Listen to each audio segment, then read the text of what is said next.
Welcome everybody to our community call. In advance, guys, this is gonna be kind of a short and easy one since we're in between announcements right now. Not a lot has been happening to the project.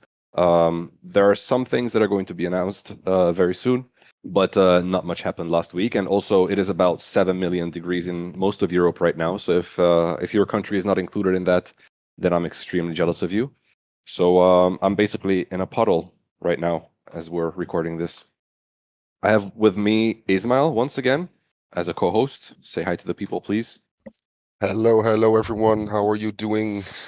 So actually, for this call, anybody who wants to join us on the stage, you can, since not many people will probably show up, and also we don't have as much of a structure as we normally do. So if you just want to join us on the stage and ask your questions, maybe in actual voice, then let me know. Put your hand up, uh, and um, and I'll invite you as a speaker. So, Evgeny, by the way, was supposed to join us once again, who is becoming more of a host at this point than a guest, but he had technical issues, so he couldn't join. Maybe we'll bring him back next time. So I will have a special guest for you guys today, just like last time. But for now, let's roll with with those few news that we have from this week. Ismail, you want to start? Yeah, sure. Let me start off with talking a bit about what happened last week. As you all know, we organized a sticker contest. It's still ongoing. The deadline is the 3rd of July, which is in 2 days. We've actually received a few entries, so it would be nice if some of you would take a look at it again. So Actually, it would we'll be nice. It would be nice for you guys because the chances of winning the super cool prizes that we have are really high right now. So if you just post a submission before Sunday, which is reasonably good, then you're then you basically have won prizes. So there's that. Exactly. So moving forward, I keep saying it every call. We are currently managing our Reddit actively, so I'll drop the link in the community text channel. Please take a look if you have anything to contribute, if you have any questions or anything. This is just another place for us and the community to discuss NIM as a project. Also, just as a firm promise right now, if anybody from here, from the people attending this call, join our Reddit and post something, they will get gold. Let's promise that, Ismail. Is that cool? Yeah, You just have yeah. to It's a you just have to promise. It's a prove promise. you just have to prove that you're either Gustavo, Wade, or Anselm. If you do that, then you get gold immediately.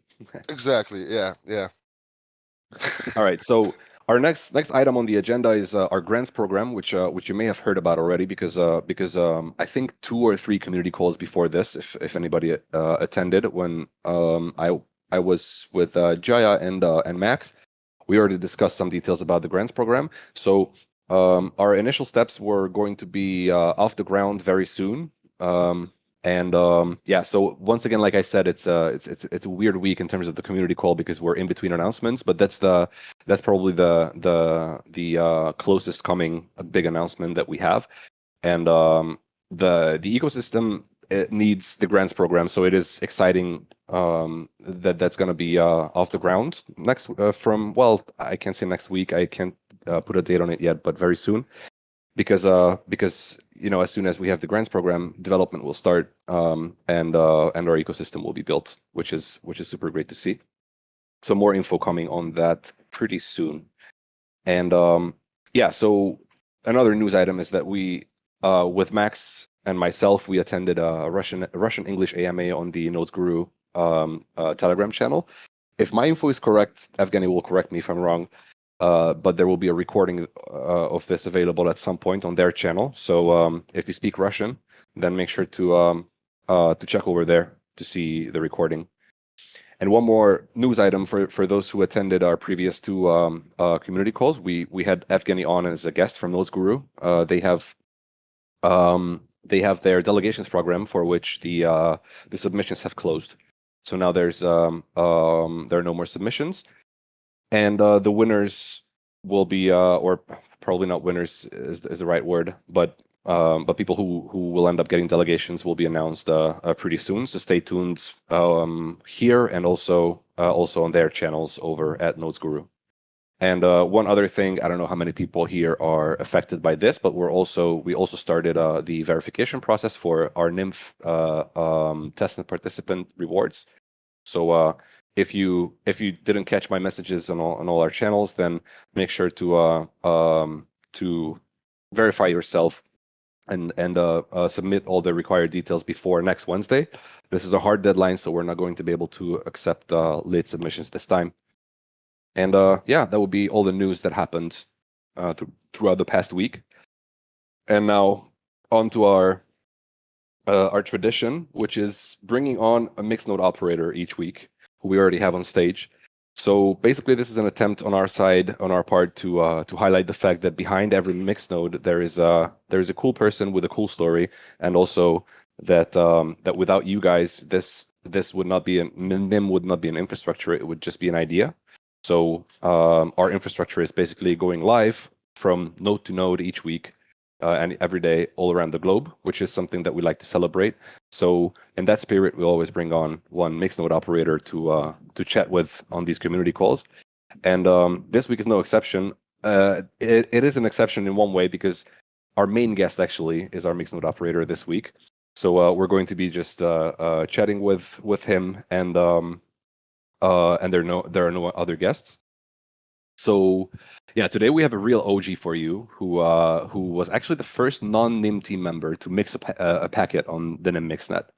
So meet the guy whose node all of my NIM tokens are sitting on. I have delegated only to this person. So Stefan, say hi to everybody. Hi, yeah, Stefan would be the best version. Hello to everybody. Hi, Stefan. It's nice to hear your voice finally. You're from Germany, right? Yes. Quite in is the it middle also in Hamburg. Is it also unbearably hot over there? Just like here in Budapest? Oh, yesterday it was hotter. Today it has rained a lot yesterday evening, and today it's quite okay. But the weekend is going to be very sunny and not too hot, so perfect conditions. I really envy that. I'm melting into a puddle right now. So you were the first person to mix a packet on the mixnets. How did that come to be, and when was that? That must have been a pretty long time ago, right? Yeah. That was a funny coincidence, really.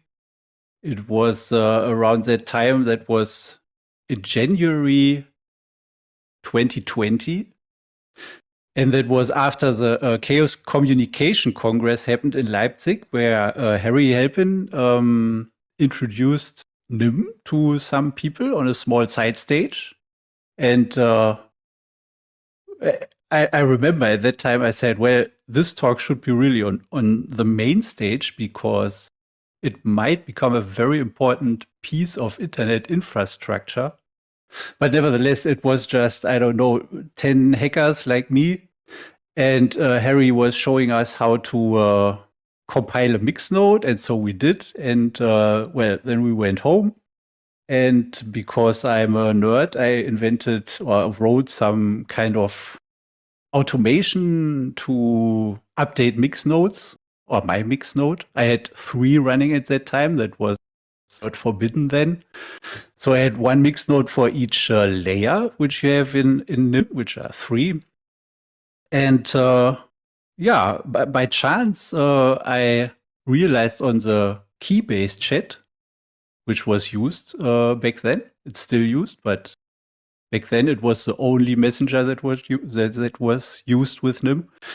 And well, I saw it immediately, and I tested my update procedure, and yeah, I don't know why, but it worked immediately. So I had my node running like half a minute after it was announced, the new version. And yeah, well, and then I don't know, a week later, somebody from the NIM team asked me if it would be okay that they write about that on Twitter, and so they did. So then you also participated in all of our testnets, right? All 3 of them. Yes, even right? before that. So it started really in like Christmas 2019. That's when it started, really. That's 3 years. Wow, that's a long time. So you're a true OG of NIM, a true OG NIMster. Yeah, I just learned from you guys what it means to be an OG. I didn't know that abbreviation. Yeah, But yes. I had a chat with Stefan about something else quite a while ago, and I enlightened him what OG Yeah, means. But now he knows, yeah. and he knows that he's one. So Stefan, can you tell me a bit about your background? Because you mentioned that you're a hacker. So should I be worried for my personal data or anything like that? No, well, this hacker movement in Germany is quite old, right? And so am I. So, and originally, what hacker meant was a person who is curious about disassembling things and looking inside of them to understand how they work. And that's what I mean when I say I'm a hacker. So I'm very curious about how things work. And that's true Usually, not only for technical things, but really for, well, everything. so that's more tinkerer, but I think all hackers are like that, you Ah, know. Hackers generally are people who like to take things apart um and see how they work, right? But it's those things are not necessarily physical things, but mostly code and systems. yeah, yeah. So then I don't So need you to be don't have worried, to right? be afraid of your. No, no, no. Okay, cool. I don't believe Well, you, I but did. I have been looking into the NIM code base, and well, but I have no criminal, let's say, criminal. I'm missing a criminal, word. No criminal energy. no If criminal I energy. I thought you were gonna say criminal record, and then I would have asked whether it's only because you never got caught or because you didn't do anything that you could get caught for, you know? Yeah, well, at least I wouldn't tell here, right? so we can basically safely assume that you're more of a white hat type of guy instead of black hat. Yeah, I guess so. I'm very interested into security, of course, right? That's why I'm here and why I actually came across NIM. So I'm very concerned about digital society as a whole, also, and all the topics that are kind of related to it, like privacy and anonymity. So how do you see the state of privacy today and anonymity? NIM not considered. Where do you see us going in that regard? Yeah, it's pretty horrible. I mean, it's maybe not too much of a surprise because you know, the internet is a military invention. So it's maybe not so much a surprise that it's used for surveillance so much because it offers a lot of possibilities for surveillance.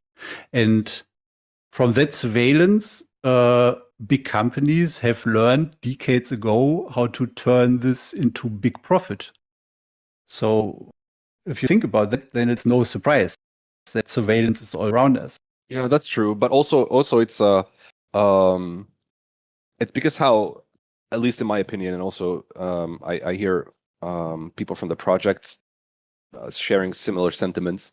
You know, the internet as an infrastructure was really not designed with privacy in mind. So if you think about it, back when it was developed, it was used for very different things from those that we use it for today, right?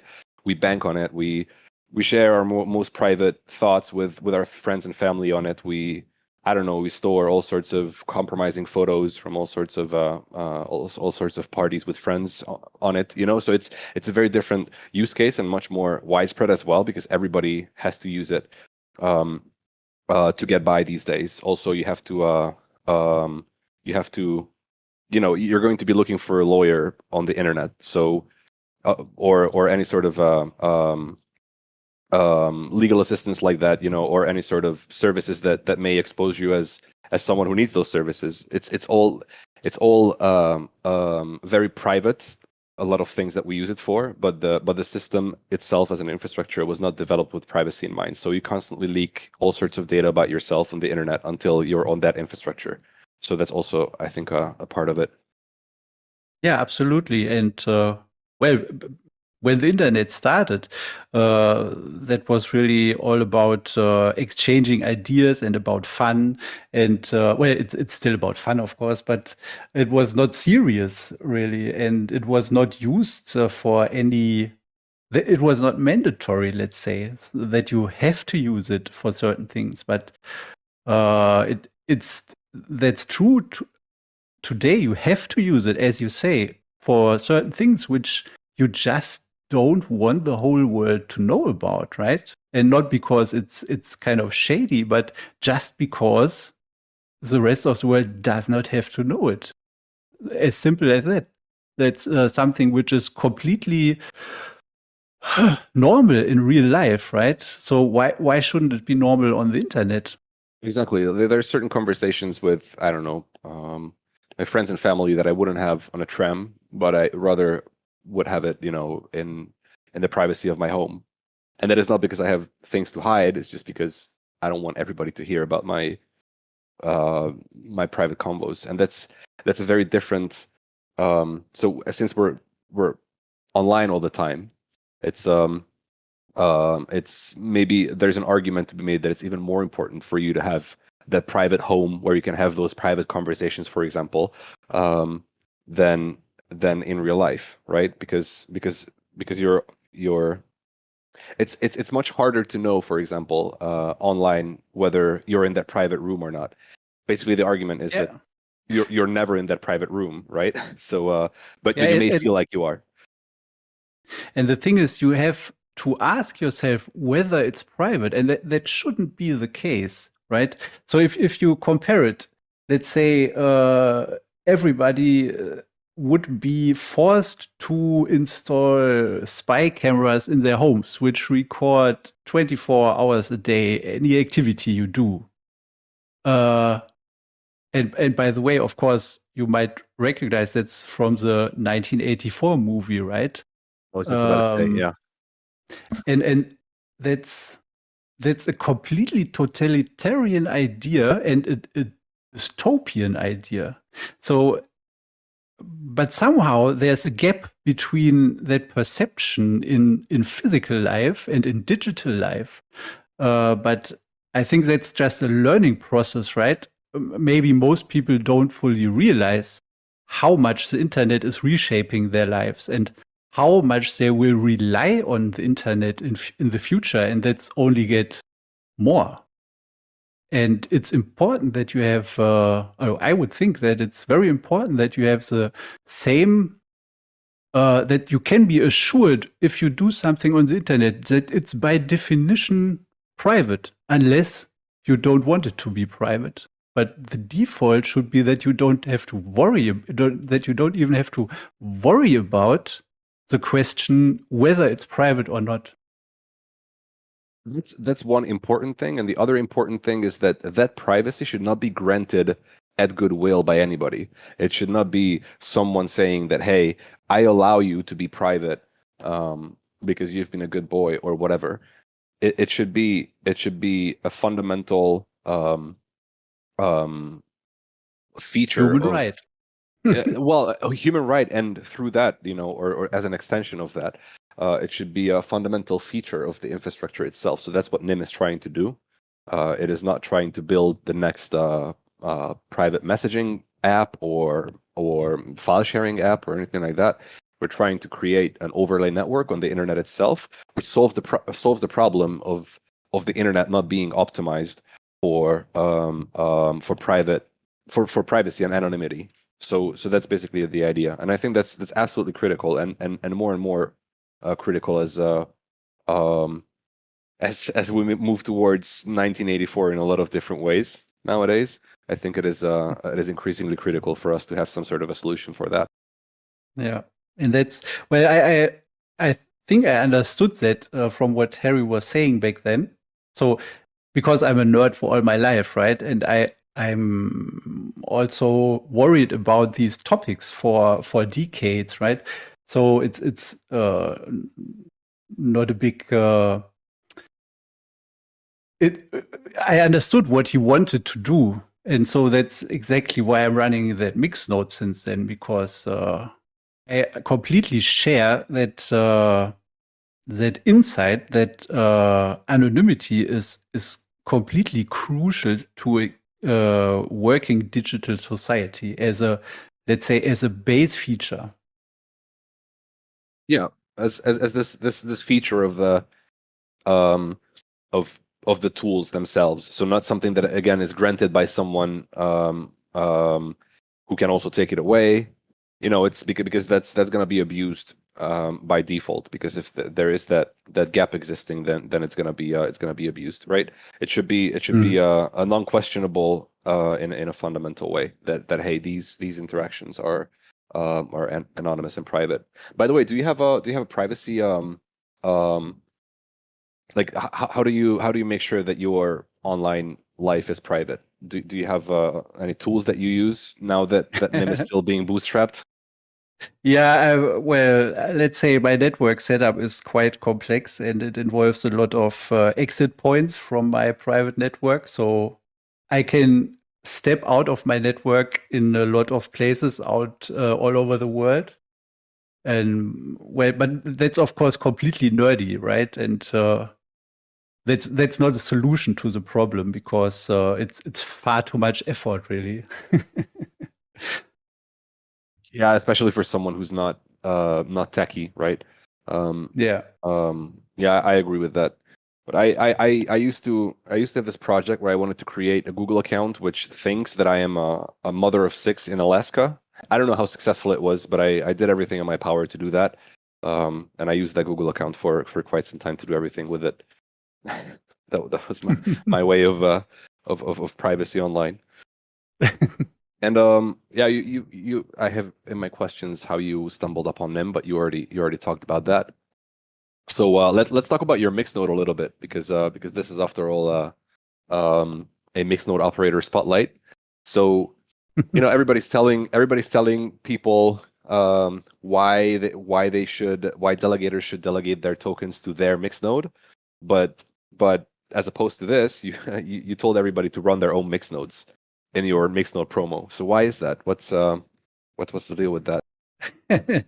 Well, uh, to be honest, I'm not really sure if I made the correct assumptions. But I come also from a Tor background, so I've been running a Tor node voluntarily for I don't know 10 years or so, and the thing with this P2P networks is usually that the more nodes you have, the better. But I thought about it a second time and I cannot claim that I really know that it's better for NIM to have as much nodes as possible.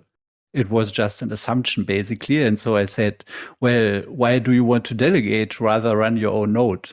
Actually, it is yes and no. It's good and it isn't. So obviously the larger set of like the total number of mixed nodes that are online, um, the better for well basically network like possibly achievable network quality, but there's also a trade-off there. So as you probably know, we recently decreased the the maximum number of mixed nodes in the active set from 720 to 240. I don't know if you heard of that. Yes. Well, that for example, so it always depends on where the network is currently. And for example, at that point we had about 500 mixed nodes, if I'm not mistaken, and that is less than the 720 that were possibly picked either in the active or the standby set. And this resulted in a situation where there was no competition between those mixed nodes. So basically, because of this, or as a result of this, the overall quality of service dropped by quite a bit because the poorly performing mixed nodes were not weeded out, so to say. So by dropping that number down to 240, now I'm not actually sure how many mixed nodes we currently have, but it's definitely more than the possible maximum number of mixed nodes in the active set, which results in a situation where the poorly performing ones are going to be weeded out. So so the quality of service across the entire network increases. So there's a lot of considerations when it comes to how many mixed nodes we want, and how many of those should be active, how many of those should be in the standby set, or how many of those should be selected to route traffic at all. So Yeah. it also depends, of course, on the current amount of usage that is routed through the network. Obviously, there's not much of that yet. So yeah, there's a lot of factors to consider here. Yeah. Well, from the logs that the process produces on my system, I would also have guessed that there's really not much traffic, like real traffic, in the NIM network right now. So I think some time should pass before it's some real traffic with like severe traffic should flow through the network. So that will be easier to reason about metrics by which you can optimize the network. Well, moving on to the next and usually last question that I ask from our mixed node operators, but this was pretty much negated by my previous question and your answer to it. But I will still ask it because this is the trademark question. So let's say I have 5,000 NIM, and I'm looking for a mixed node to delegate to. Why should I pick yours? How do you stand out? And you can't. Okay, so for our listeners, just so you guys know, Stefan is reporting his uptime through means other than our Explorer, which has some issues with measuring uptime because your uptime is also dependent on other nodes in the path. So Stefan is reporting his uptime through the actual uptime of the ports on his node, which is, wait, let me check because I forgot, but it's 99.9993%. So it's a pretty good uptime, but you can't tell me that the uptime is the thing. What else should people pick your node for? Yeah, well, the nature of the NIM network, it's questionable if a traditional uptime, which is really measured by the numbers of the amount of nines that you can put in a row, right? But I don't think that is really a very good metric for nodes in a peer-to-peer network, right? Because it doesn't matter much whether some node is 99.9 or 99.999, right? That does not make much of a difference. Yeah, why would you pick my node? Of course, because I have been the first, the operator to route the first packet. Because I have, yeah, just a joke. More serious, this node will be there forever, as well, at least as long as I'm on this planet. And just because I'm concerned about the privacy topic and about digital society and how it can become a reality. And I don't really care much about the money I make.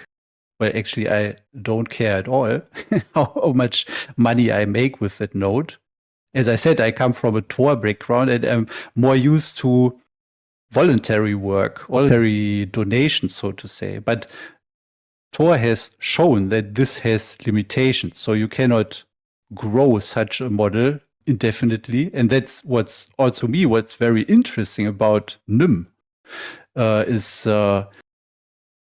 this combination of what I would call a valuable goal like privacy to combine that with a monetary goal. And I'm really very curious what the outcome of that will be. I hope it will reach enormous adoption around the planet. And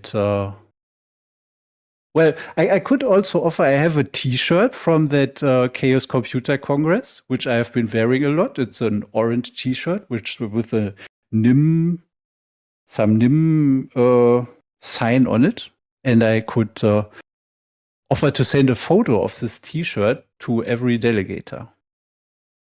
That's actually a really good deal. People, please jump and and delegate.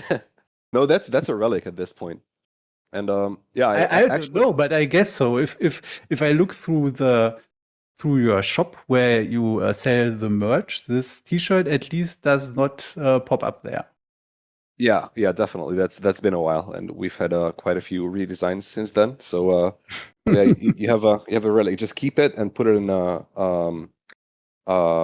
safe place, and it's going to be worth billions in the near future, maybe in 20 years or so. So Yeah, I have a question. absolutely. I have a question for Stefan, by the way, about Tor. Because you mentioned you've been part of the Tor community for like 10 years now. Something So that I'm really bad with remembering dates. So it might also be 8 years or so, or 7. I don't know. so okay, that's clear. So my question basically is, um, uh, with NIM, we have a utility token. You know, the token is used to access the mixnet, to delegate the tokens for staking, run a node for fees, etc.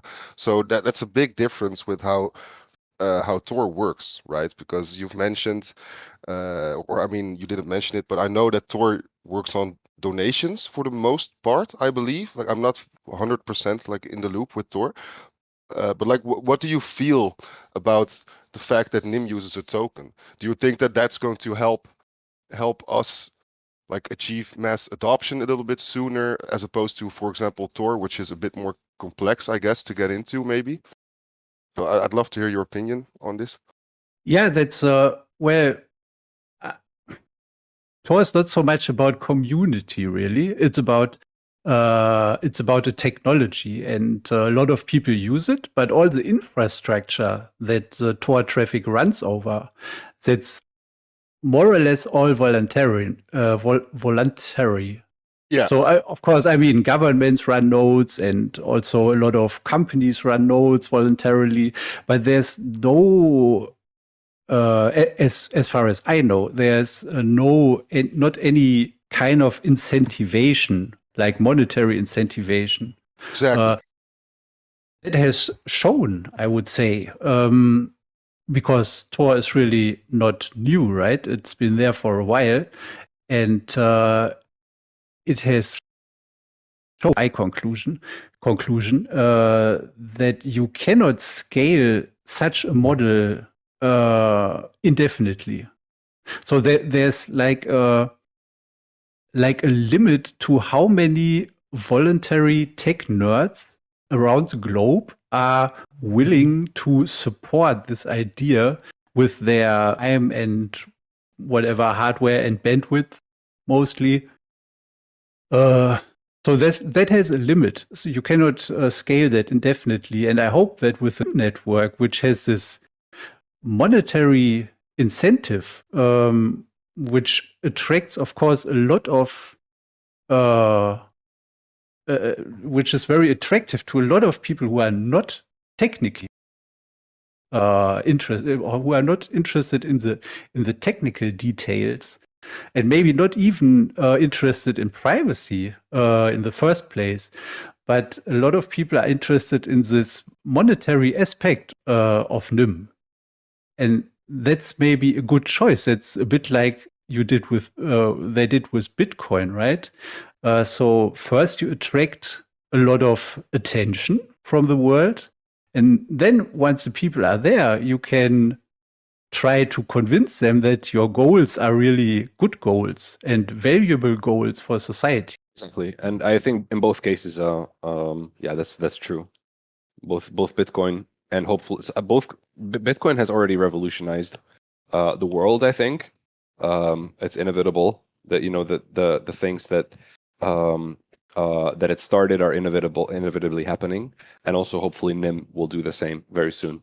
Yeah, well, soon, like being in a few years, would be my most optimistic guess. So I think these things really need a lot of time.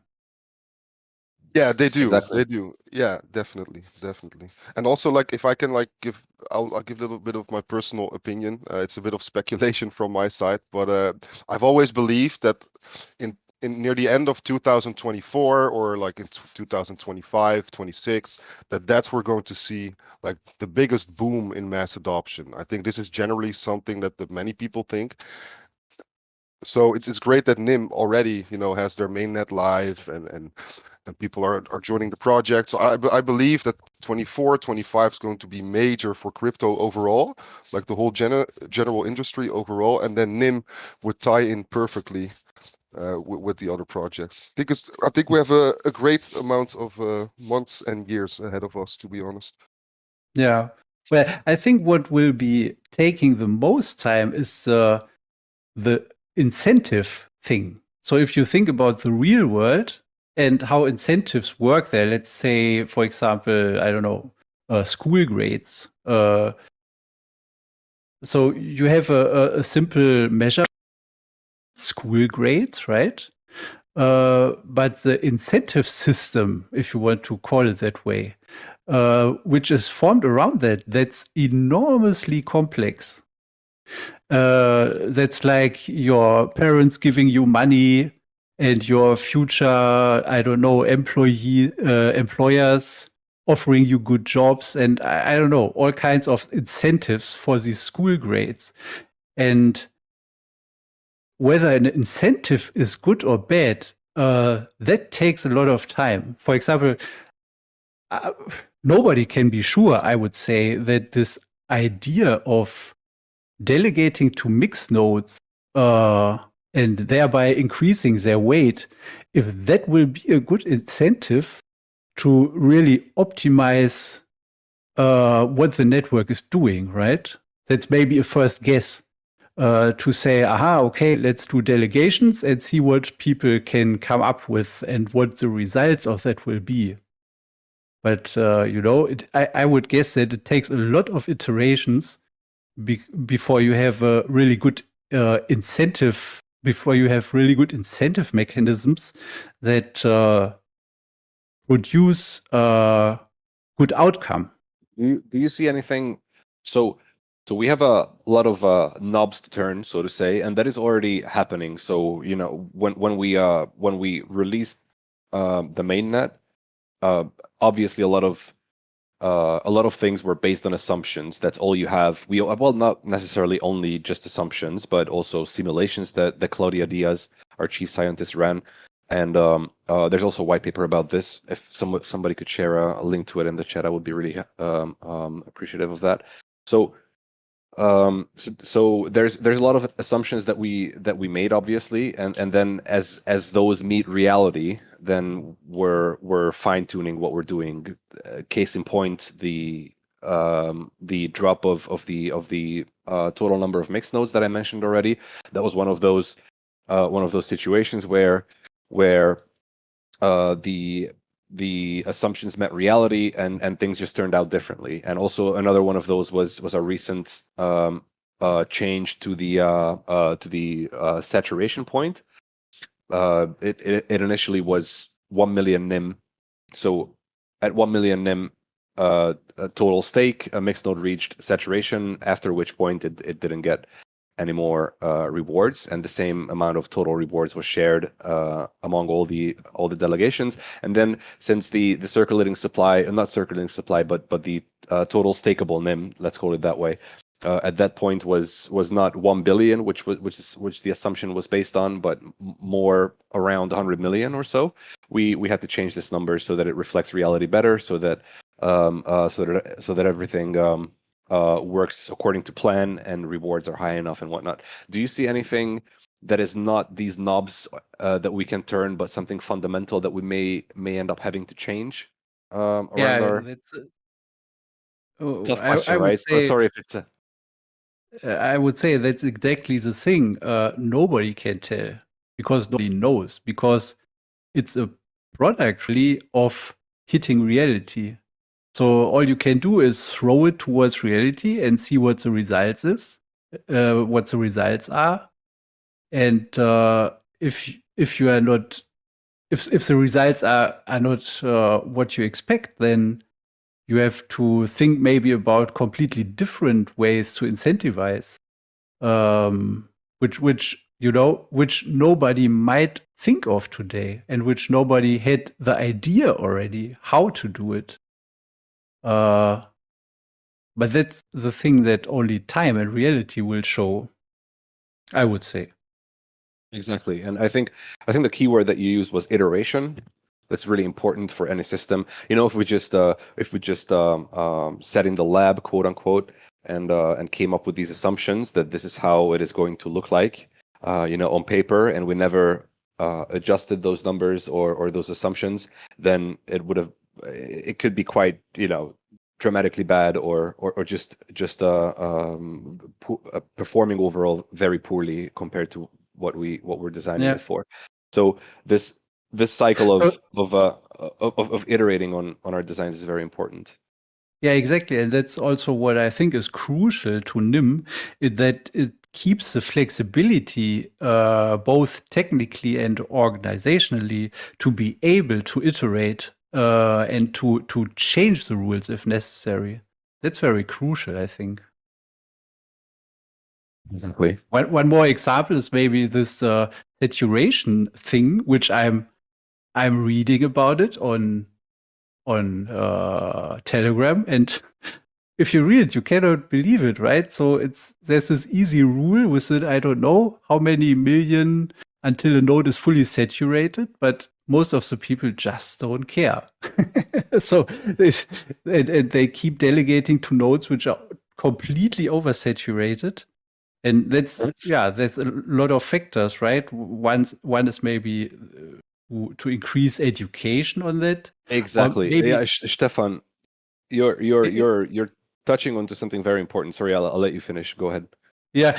And another thing, if I guess nobody of you would have come up with the idea that somebody would do that, because if somebody would have guessed in advance that something like that will happen, you could have easily built something into the wallet that would just prevent to delegate to some node which is completely saturated, right?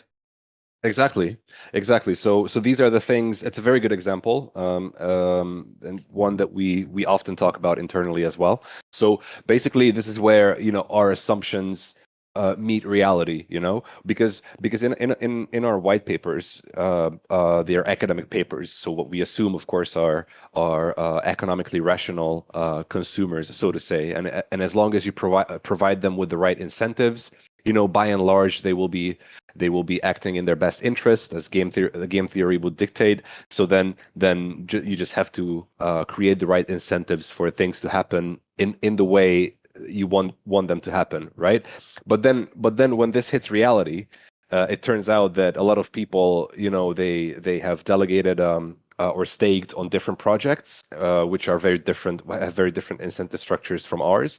And there, what you do is you just look at the list of nodes, and you look at the one with the most stake on it, and then you know that node is reliable, and a lot of other people are trusting it. So I'm just gonna put my my stake on this node, and then they do that, and then they leave, and they leave it there. Yeah. This was something that we couldn't have guessed. I mean, probably someone could have guessed it, but it's a very hard thing to guess before you actually put it in practice and see that, hey, this is something that is happening at scale. So it's a really good example. Yeah. Yeah. And well, you probably cannot do anything else than just watch reality and then brainstorm internally what other ways to incentivize you can come up with, and then try the next thing, right? And that's what I mean. That's what will take time. Exactly. And we already, I don't know if it's already in the wallet or if it's just coming to the wallet, but there's going to be a feature where, well, first it is just going to warn you that you're about to delegate to a mixed node that has reached saturation. But yeah, that is of course happening because of this situation, which we didn't know in advance. So that's a really good point. Mhm. Back to Tor a little bit. Can I ask you something about Tor? Do you still run your Tor node? Well, I'm not a Tor expert, I have to admit. I'm just running that node because I like the idea of Tor. So I just run a Tor node, and I can say there's a lot of traffic going through it. But otherwise, I don't make any statistics about it or so. I just run it voluntarily. It's one among several services. I also run a Bitcoin full node, which takes up even more bandwidth. And that's interesting. Why? I never would have assumed. Well, just because I like the idea of Bitcoin, and I like the idea of removing the trusted third party from monetary transactions on the internet and have something like cash on the internet.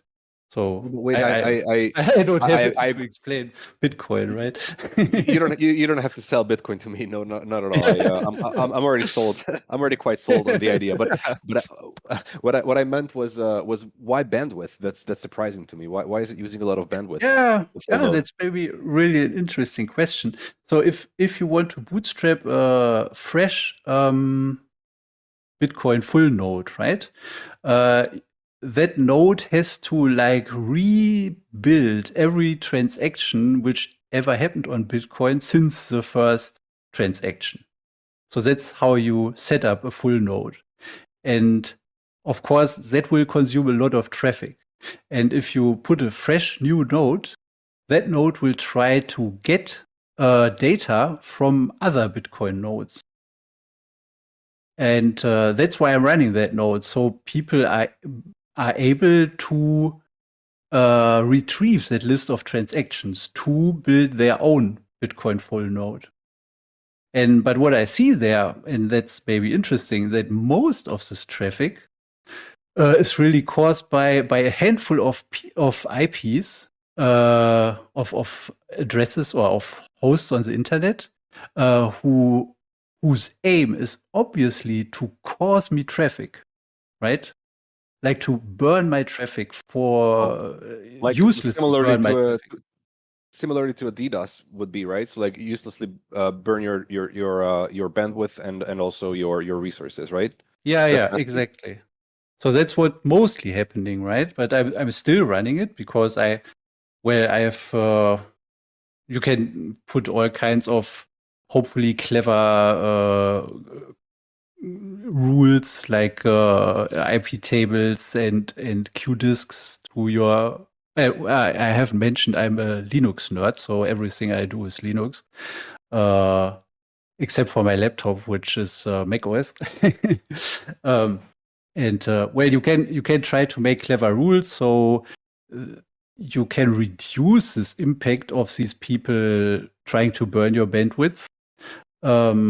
But still, it's interesting, right? Why is that? Who are these people trying to burn my bandwidth? Do you have any I have guesses? no That's idea. super interesting. Yes, I have a guess, and I would guess these are people who hate Bitcoin. Maybe like banks. That's But I interesting. don't know. Interesting conspiracy theory. Yeah, well, I can say that it's really a few IPs which are trying to burn my bandwidth. And the only reason I can come up with why they want to do it is because they don't want me to offer that service. That's incredibly interesting. No, I never would have thought that Well, that was. there's a lot of such stuff going on, right? On the internet. If, of course, there's these huge farms of scanning machines which will try to brute force or to guess into SSH into systems, right? This is ages old. But that's by far not the only thing that is regularly happening on the internet regarding. That's the thing that has an aim, right? So there, if you manage to break SSH, then there's some bucks to make there, right? Or someone who would launch a DDoS attack against someone, there's a statement to be made. Like they're making a statement that I'm against this thing. I'm gonna DDoS it so that it shuts down and people can't reach it. But with this, people are wasting, at least how I see it, people are wasting a lot of resources on something that Yes. that doesn't really bring anything tangible to them, right? Yeah, they just don't want these services to exist for some reason. Interesting. Yeah.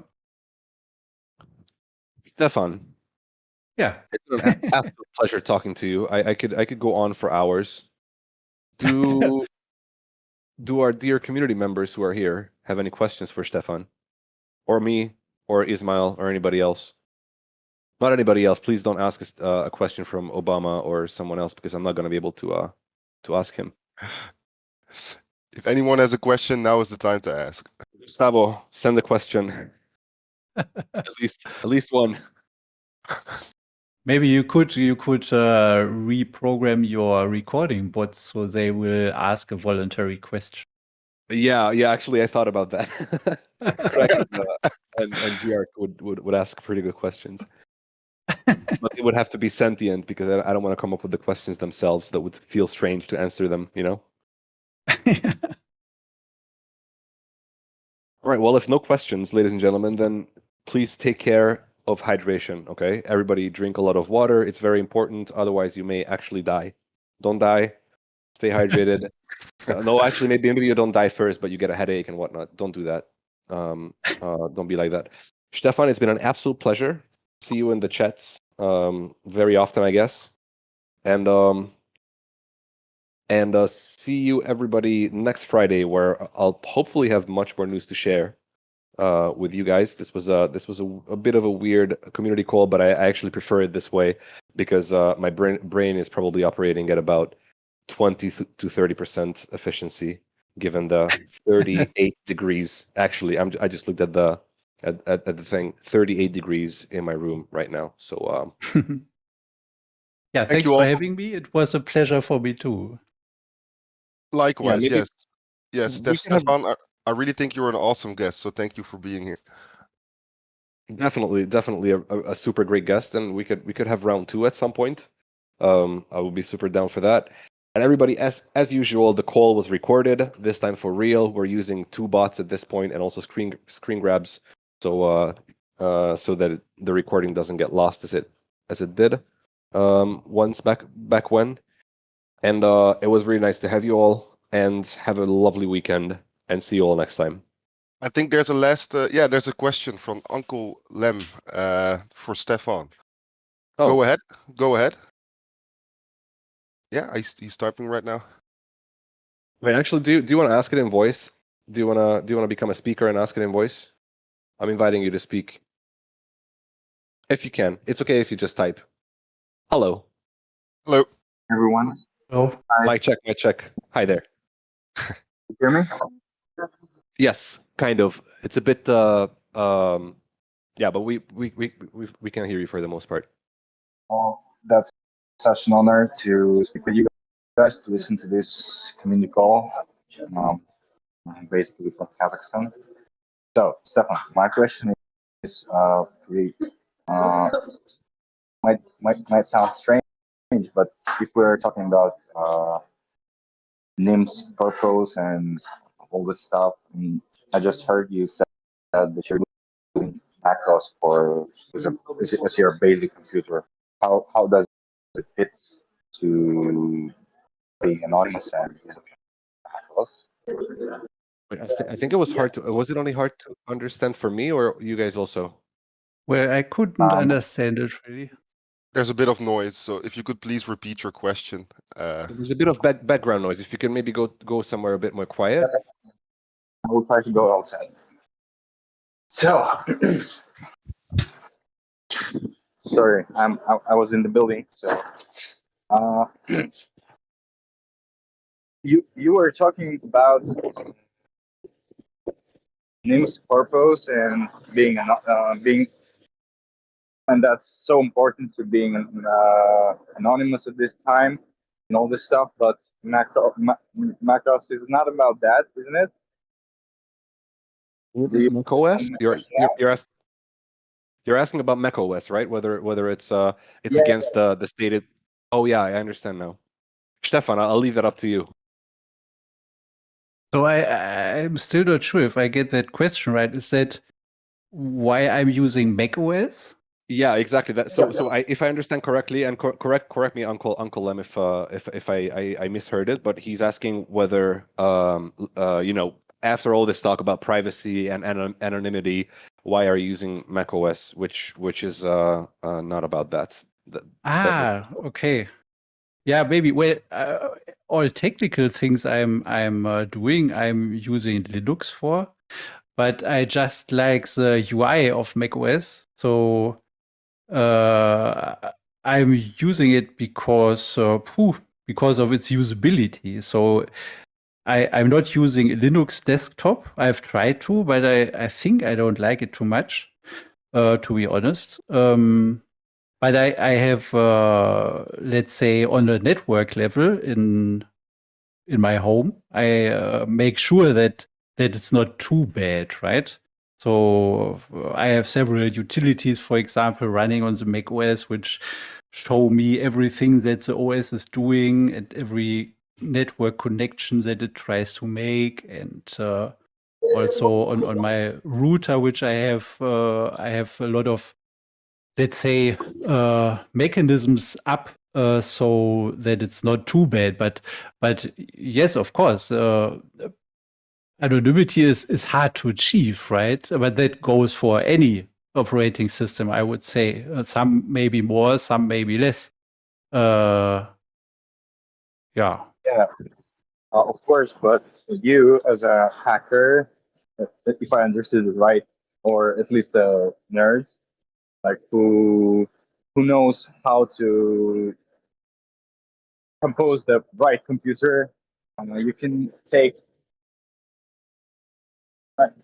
parts of different companies and combine it and make a great computer, but without using a Mac OS. Because I think that by supporting this company, you're just kind of uh, going against anonymity or like privacy, isn't it? Well, Wait a not second. by Wait. intention. Let me add something here. So first, I think Stefan said that only his laptop is Mac, which is you can't really build your own laptop from parts. And also the other Okay. thing is that if you compare so I'm because I'm traumatized by having worked for big corporations for a long time, I still use Windows, which is much worse. So if you have to choose one of the sort of commercial operating systems that is not Linux.